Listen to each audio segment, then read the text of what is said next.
Brian Gutekunst is not going to change the way that he drafts for a new defensive staff, but it could change the priorities, which means this draft could look a little weird.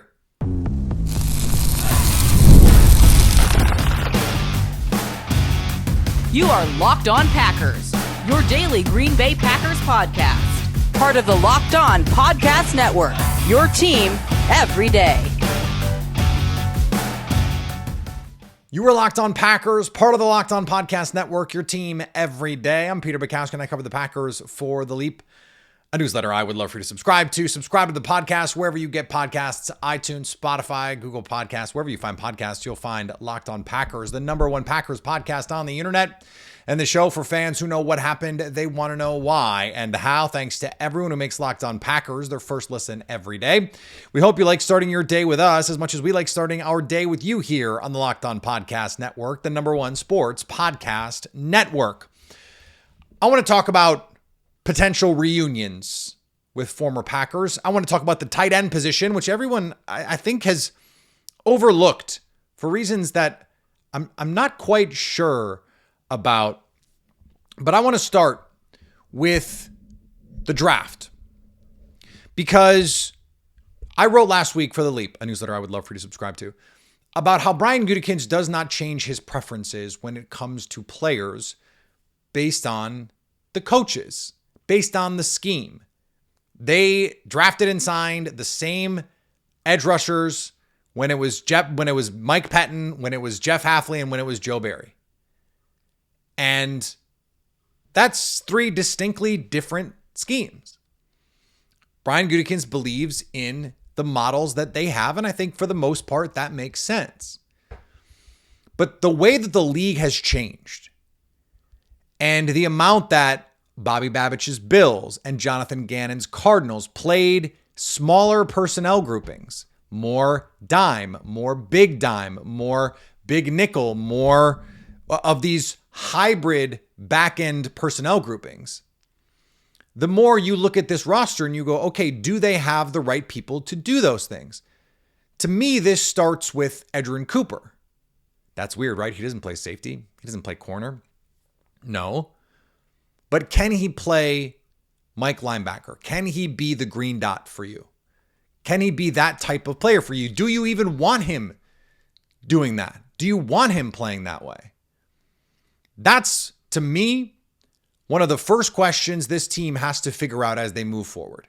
Because if you like him as your will linebacker, and you like having him do the things that he does now, well, then finding a true Mike is part of the deal here. And it affects the way that you're gonna scheme up those dime packages. If you're only gonna have one linebacker on the field in dime, who's it going to be? Personally, I would like it to be Edgerrin Cooper.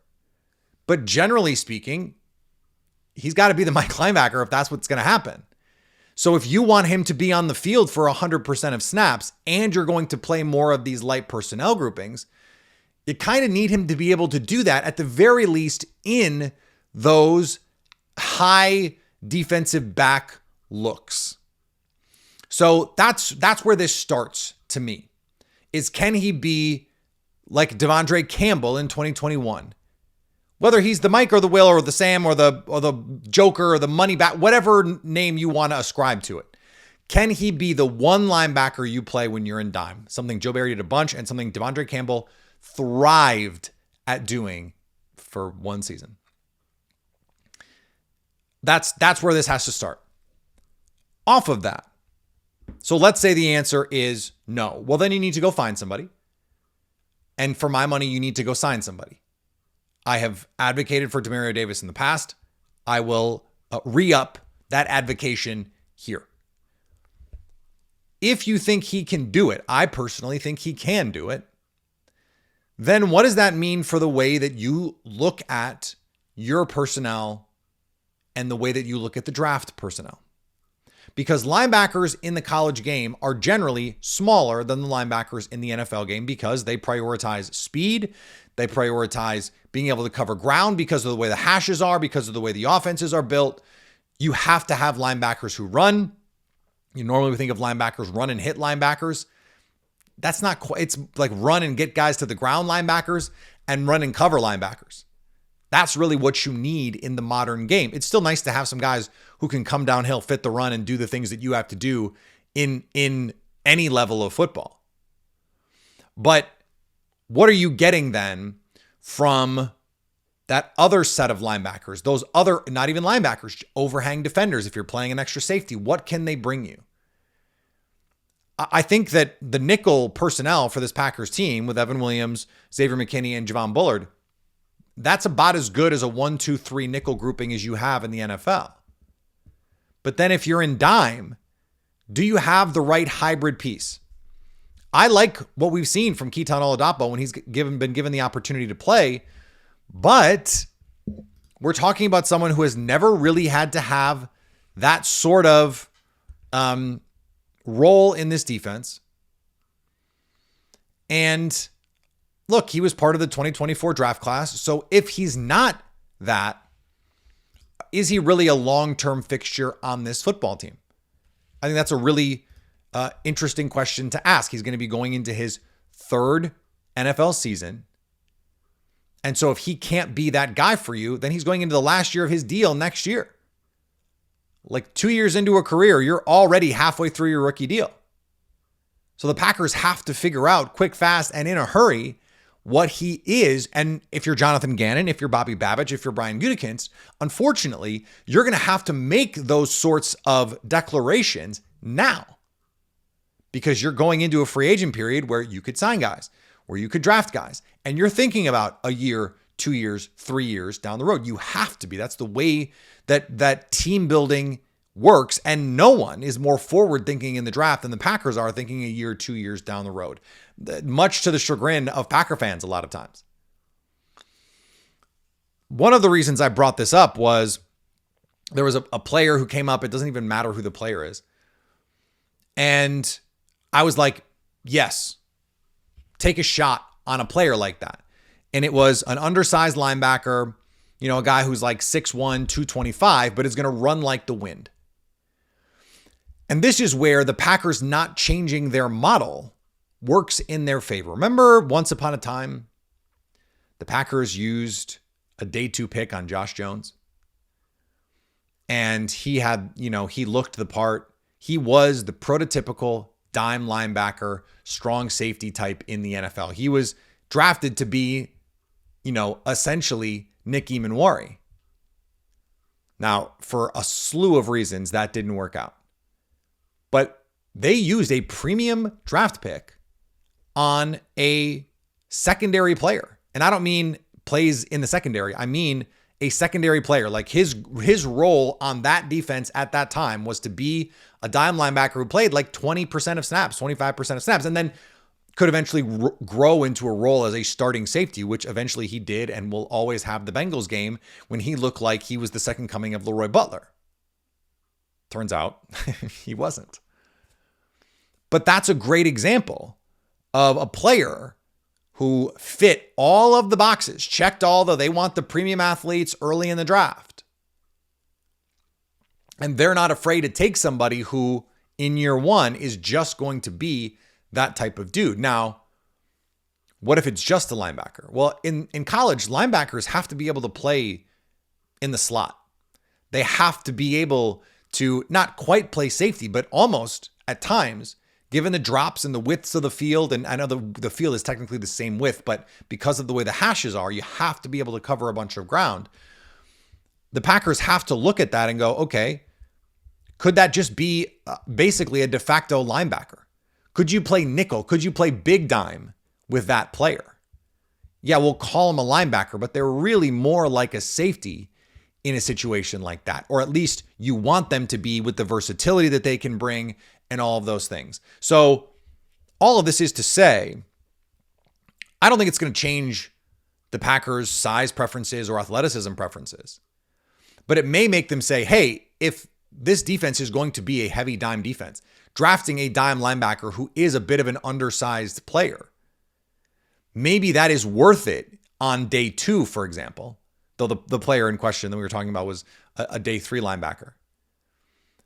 But there too, can you just take a shot on a freak athlete, raw linebacker who, hey, maybe he's just going to play in dime early on, going to be a special teams player for you, and then hopefully can grow as he gets a little bit older, a little bit stronger, maybe puts on 5 pounds, maybe puts on 8 pounds, and all of a sudden, instead of being 222, he's 230. Well, that's not small really anymore. 220 is an undersized linebacker. By the time you get to 230, the gradations there are smaller than you realize. And sure, you'd like to be 235, 240. In a perfect world, you'd be, 6'4", 250, can run, can cover, can do all those things. They're just like those guys, they don't really exist. It's like Bobby Wagner in his prime, and the rest of the league does not have a guy like that anymore. Fred Warner.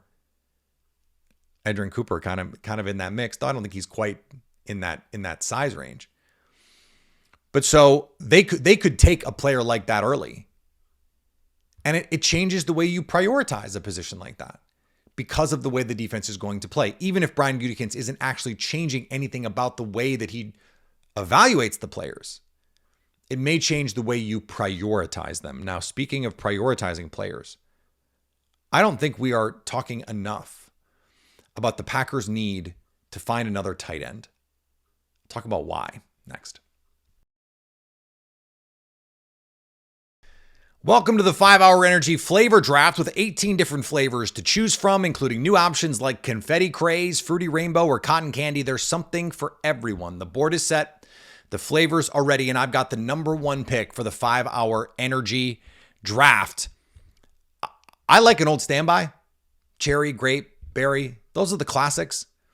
But I've said over and over, I love the tropical flavors in all of these. Hawaiian Breeze, passion fruit, orange, guava, sweet yet smooth.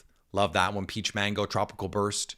That's where I gravitate toward, because if I'm taking 5-Hour Energy, it's because I want to feel better. I want to feel that energy. I want to feel that juice. And just there's something that happens in my brain when I get that feeling of being on a beach, feeling warm, especially this time of year. I want to feel warm. I want to think about being warm. Yeah, that's great. And a tropical flavor is going to do that for me. That's just me personally. You find your flavor of 5-Hour Energy shots available at 5hourenergy.com or Amazon. The offseason doesn't exist for the Everydayer Club. Join the group chat. Locked On Packers ad-free. When you become an Everydayer, go to lockedonpackers.supercast.com to learn more, or click on the link in the show notes. Okay, so something happened last year. The Packers lost Tucker Kraft, and they didn't really know what to do after that. Because and I don't even mean that as a criticism of Matt LaFleur. It was more about they were trying and searching to find combinations of these guys, and Josh Whyle in and out of the lineup.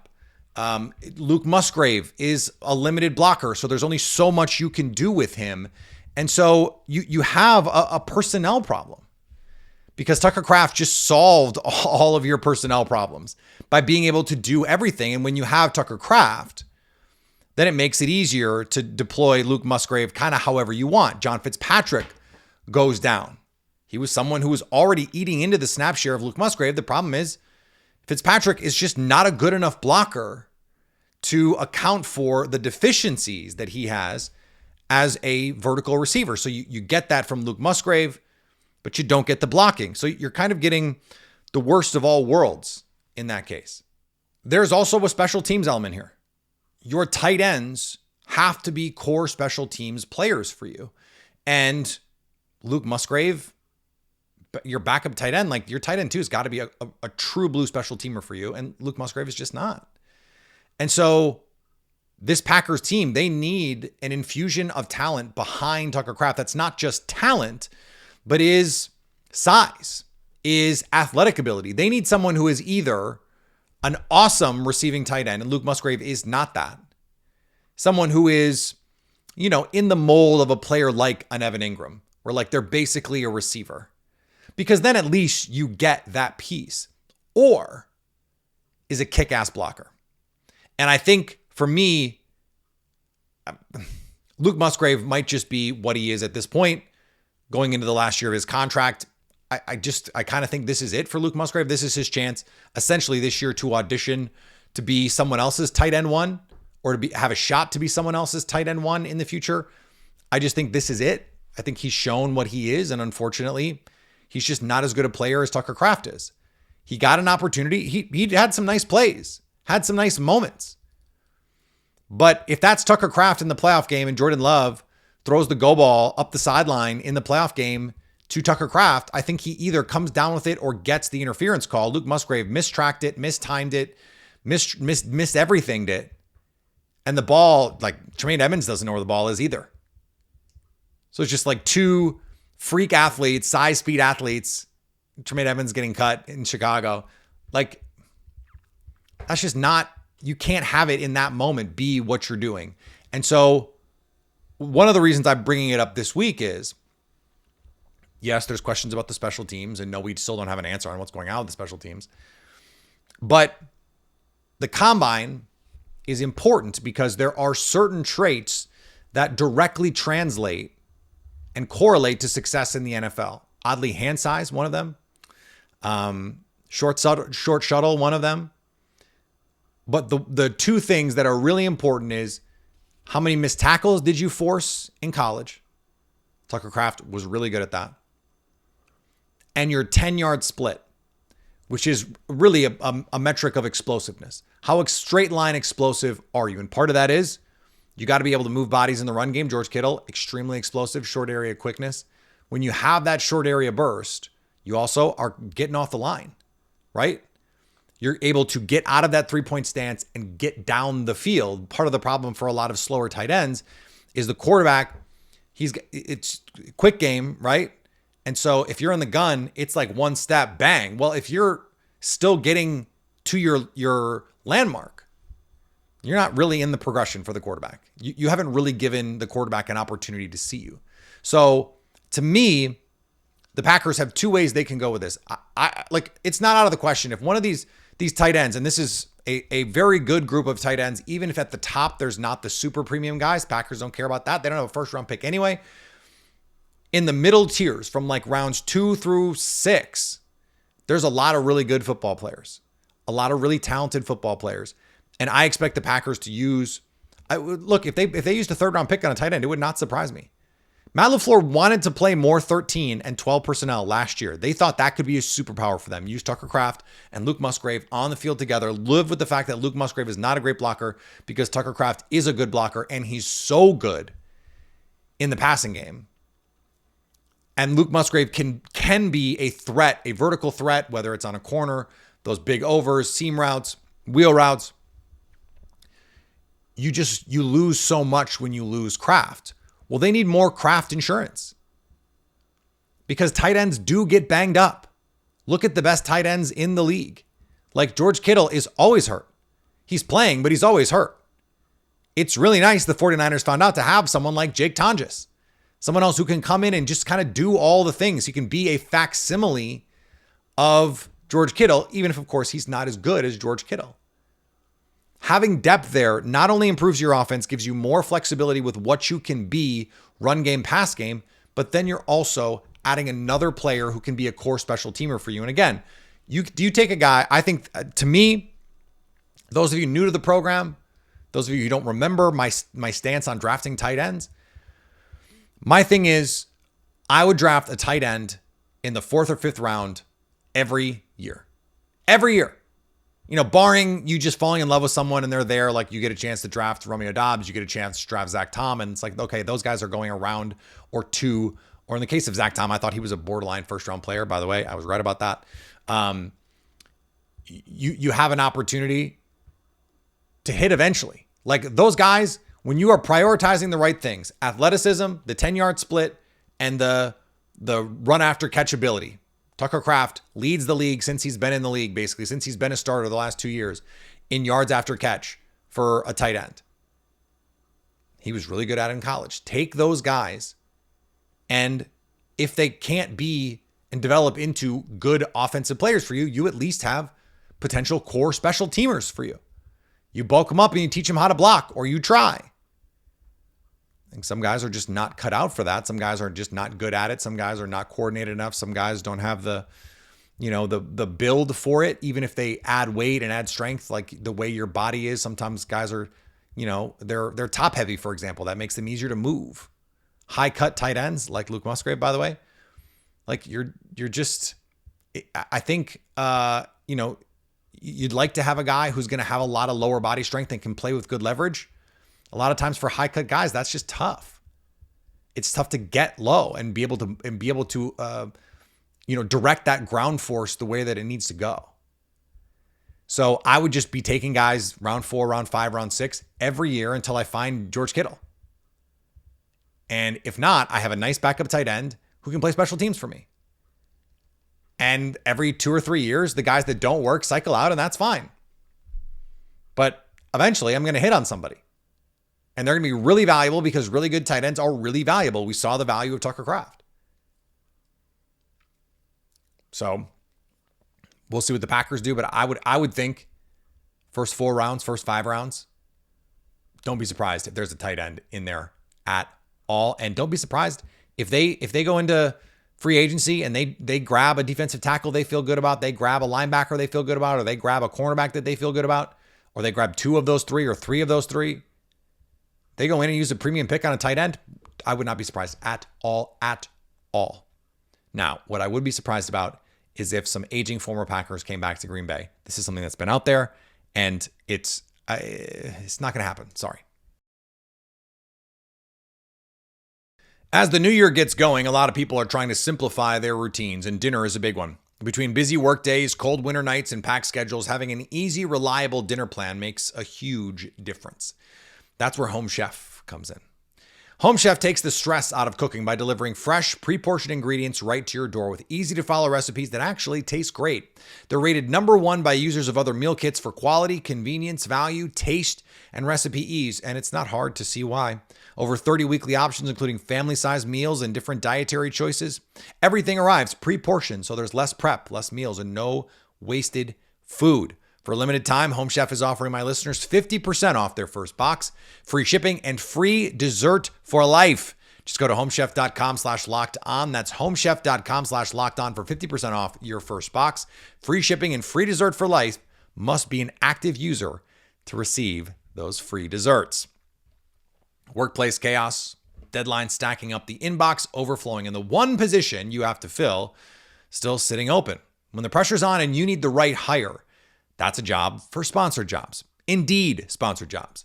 They help you reach the people who actually fit what you're looking for: skills, experience, location. So you're not just hoping the right candidate stumbles across your post. And here's a stat that says it all. In the minute I've been talking to you, companies like yours have made 27 hires on Indeed, according to Work Indeed data. So if you're hiring, spend less time searching and more time interviewing candidates who check all the boxes with Indeed sponsored jobs. And listeners of this show will get a $75 sponsored job credit to help get your job the premium status it deserves at Indeed.com/podcast. Just go to Indeed.com/podcast right now and support our show by saying you heard about Indeed on this podcast. Indeed.com/podcast. Terms and conditions apply. Need to hire. This is a job for Indeed sponsored jobs. The Packers could use some help at running back, some depth, a secondary guy, reliable guy. And the expectation is Aaron Jones will be available and will be available for cheap. I feel obligated to remind you that when the Packers said explicitly they wanted to keep Aaron Jones, they said, we're going to try and figure it out. We'd like to keep him. He's coming back. Like, Brian Gutekunst was pretty definitive about it. They offered him a very meager deal, almost no guaranteed money. And he signed with Minnesota with the quickness, like immediately signed in Minnesota, who was offering essentially the same total amount, but with more guaranteed money. I have to assume that was done at least in part to spite the Packers, to say, oh, you're going to offer me this nonsense? I'm going to go sign with a division rival and we'll see who's laughing in the end. Now, the Packers clearly made the right choice. Josh Jacobs has been the significantly better player since that transaction was made. I just can't see Aaron Jones wanting to come back after that. It's just, he was the consummate Packer. He was a beloved guy in the locker room. I can certainly see Matt LaFleur welcoming him back. I can even see the Packers thinking, hey, I've seen worse ideas now. Age curve of running backs and all those things. It would be genuinely surprising if they brought in a player like with the profile of Aaron Jones, someone who is clearly on the downside of their career at this point. I can't see Aaron Jones wanting to do it. Just given, I think that bridge is burned in a way that it might not be for some other players. Like they kind of stiffed him with the money. Acted like, oh, Aaron, you're part of our core. You're our dude. We love you. We love you. We love you. Here's $4. We found it in the cushions of the couch over at 1265. Is that enough? No, of course it wasn't enough. So I see that as wildly unlikely.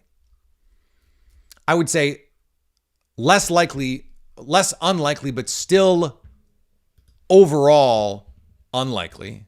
Did I find a decent way to make that point? I don't know. I think that this is also not going to happen, but I feel less strongly about it not happening. And that is Kenny Clark, because the Packers, of course, need a defensive tackle. They need someone who can play the nose. And if the Cowboys move on, and I think right now that after trading for Quinnen Williams, that seems like the expectation. They've got people to pay, and Kenny Clark is going to be on a $21.5 million cap hit in 2026. He's got a big roster bonus, which means he can't be on the roster. So my assumption is that he will not be back. Now the question is, like, what does that mean? Will they try and trade him? I don't think that's a crazy thought. And then what is his market value? He's still only 31 years old. So he's younger than some of the defensive tackles that could be out there that the Packers would like to sign. Like, the Cowboys saved $21.5 million by moving on from him, and it cost them nothing, not a cent in dead cap. It just seems like the obvious choice. Now, they could renegotiate the contract. They could do a lot of different things. I just kind of assume they're going to move on. If he were amicable and willing to come back, like, honestly, I don't hate the idea. I think he understands it's a business. And you've got a situation where that position now at nose tackle is more important, I think, in this defense than it was in the previous defense, because you're going to be playing with more lighter bodies and you're going to need someone in there eating up blocks. Now, what we saw later in his career in Green Bay for Kenny Clark was someone who played more 3 technique. And I wonder if that was done with Kenny's health in mind, with Kenny Clark's input saying, hey, my body is not going to be able to do this forever. Can you give me a little bit of a break here? Like, if you want me to rush the passer, if you want me to penetrate and you want me to create some havoc, like, I can't be playing nose tackle for 30 snaps a game. So it would also have to come down to what Kenny Clark wants. If he wants to come back to Green Bay and chase a title and the Packers end up with Micah Parsons and Kenny Clark, that would certainly be the funniest outcome for Jerry Jones. Not funny really for Jerry Jones, but in terms of the schadenfreude of Jerry Jones being pissed that they trade for Kenny Clark in this Micah Parsons deal, then move on from him. I could also see Jerry Jones signing him to a contract just to spite everyone. Like, see, we got our picks and this guy, and we're going to extend him, even though that would be a wild thing to do. Again, what is he going to cost? The current projections have some of these nose tackles that are slated to be out there. Guys like DJ Reader. Like, I think I would rather straight up have DJ Reader. I think at this point in their respective careers, for what the Packers need, DJ Reader at $4 or $5 million a year. And I think Kenny could get more than that. I think he's not going to get 20. But would a team give him 8, 9, 10? I think they would, honestly. If a team was willing to trade Micah Parsons for him as the centerpiece of the deal. I understand 2 first-round picks in there too. But like they really wanted Kenny Clark. Then, you know, maybe there's value out there that we don't know about. I think ultimately he prices himself out of the Green Bay market. And I think the Packers would like to get younger there. This is a very good draft for nose tackles, but it would be nice to have someone like DJ Reader to have some backup plan. Have someone you know can go in there and play those snaps, and then you have a developmental guy that becomes your long-term answer there, someone that you can pair with Micah Parsons long-term. A mercenary to start, and then you get the rookie up to speed. Just something that makes sense to me. Back tomorrow as we move through the combine, looking at the cornerback position, the defensive tackle. I want to watch some of these defensive tackles. That's something that I'm going to spend a lot of today doing. I want to get through some of these guys. I heard Tom McShay say Lee Hunter, who's someone I thought was going to make it to the Packers potentially in the 50s, say that he thinks Lee Hunter could be the top interior defensive lineman in this draft. And there's like multiple that I've seen go in the top 20. That seems wild to me, but if that's the case, then maybe I don't have to watch them. No, I'm going to watch all the defensive tackles at the top of this draft just to get a feel for all of them. So thanks for tuning in today to Locked On Packers. Make sure to subscribe, to follow YouTube. We have our squad show tonight. I will be on it live. We're still trying to figure out a time. I'll tweet that out. I'll blue sky that out. I'll send it out at all the places. If you never miss an episode, the Everydayer Club is built for you. Get Locked On Packers ad free, plus members only Discord access. Ooh, careful. Discord access and more. Head to lockedonpackers.supercast.com. Luckily, this happened 30 minutes into the episode. For those of you on video, we send you to the first ever 24/7 national NFL YouTube channel. On audio, make your second listen Locked On NFL Draft, and always stay Locked On Packers.